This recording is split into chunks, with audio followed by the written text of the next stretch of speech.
Kamu pasti ingin financial freedom kan sebelum usia 50? Tapi kenapa ya kok susah banget gitu financial freedom? Yuk kita bahas. Merdeka Financial Freedom.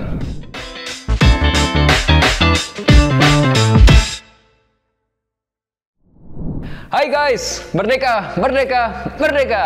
Jumpa lagi bersama Melvin Mumpuni. Dan aku berharap kamu makin melek finansial dan bisa financial freedom setelah subscribe dan nyalakan notifikasi YouTube channel finansialku.com.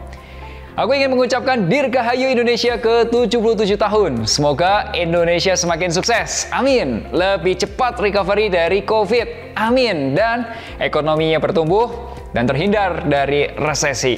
Amin. Oke guys, apakah kamu itu pernah mengatakan pada diri sendiri, aku ingin financial freedom atau bebas keuangan? Tapi kok jalan menuju financial freedom itu kelihatan susah ya? Pertanyaannya adalah, susah atau belum tahu jalannya?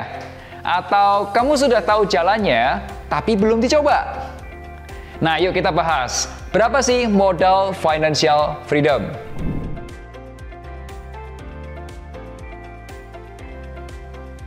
Nah, teman-teman, seandainya nih bicara mengenai financial freedom, itu maka akan ada banyak definisi. Nah, kira-kira bagaimana definisi financial freedom menurut kamu? Silahkan share di kolom komentar, oke? Sambil nunggu kamu komen, aku jelasin juga. Financial freedom menurut versiku itu adalah kondisi di mana pemasukan kita dari hasil investasi dan juga penghasilan pasif itu bisa memenuhi pengeluaran bulanan kita. Contoh gini, misal nih pengeluaran bulanan seseorang katakanlah 10 juta rupiah per bulan. Nah, kemudian ada keuntungan nih dari rumah kos-kosannya, katakanlah 10 juta rupiah per bulan. Maka orang tersebut itu sudah financial freedom. Betul?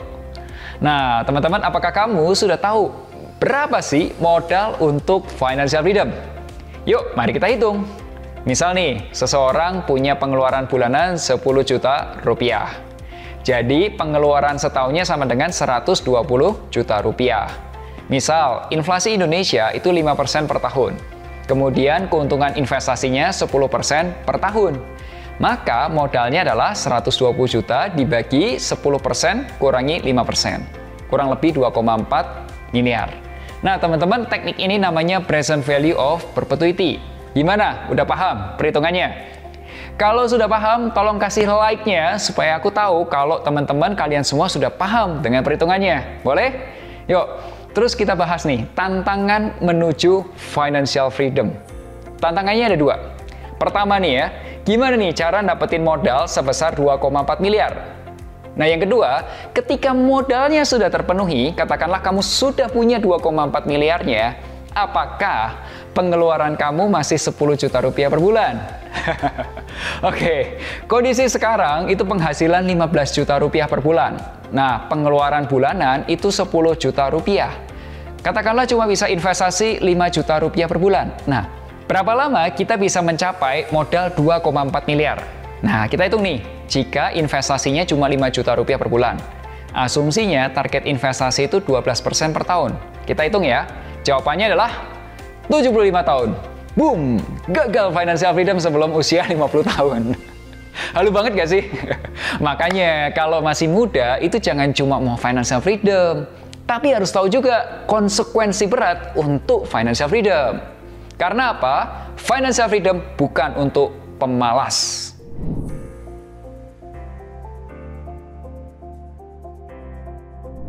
Banyak orang, khususnya kita yang masih muda, itu mengira financial freedom itu kondisi kita bisa mager, banyak rebahan, ya. Tapi pengeluaran dapat terpenuhi dari investasi. Gitu kan maksudmu kan? Nyatanya, kalau kamu nggak ada privilege dari orang tua yang sudah kaya, maka financial freedom itu bukan untuk orang pemalas. Kenapa? Karena jalan menuju financial freedom itu berat banget. Ya itulah makanya nggak semua orang bisa financial freedom. Termasuk aku. Oke, tapi aku sedang berusaha menuju ke sana. Gimana caranya? Pertama, aku perbesar dulu pemasukannya. Caranya gimana, Vin? Caranya nambah pemasukan aktif dan juga investasi. Kamu udah tahu kan cara-cara nambah pemasukan? Kalau belum, nih ya, kamu nonton aja videoku yang ini, cara nambah penghasilan. Oke? Nah, kemudian ketika penghasilannya nambah, lakukan budgeting agak ketat. Supaya aku punya banyak uang untuk bisa aku investasiin. Nah, aku sudah bahas di videoku yang sebelumnya. Nih, video budgeting. Ketiga, aku rutin berinvestasi. Plus, investasinya itu di-review secara berkala. Sebulan sekali lah, gitulah. Ya, sekarang ini kalau tanya, kamu invest di mana, Vin? Aku ada di emas, reksadana, peer-to-peer lending, dan saham. Kemudian, ulangi, dan ulangi lagi. Kalau kamu nggak jago di hitung-hitungan atau investasi, saranku kamu jago aja dicari duitnya. Mengenai hitung-hitungan, perencanaan keuangan, investasi, udah, finansialku bisa bantu kamu lah. Kamu bisa hubungi finansialku di link berikut ini atau juga nomor WhatsApp berikut ini. Oke, silakan share video ini ke geng kamu yang mau financial freedom. Sampai jumpa di Melek Finansial hari Rabu depan. Akhir kata, make a plan and get your financial dreams come true. Merdeka, merdeka, merdeka! Finansialku.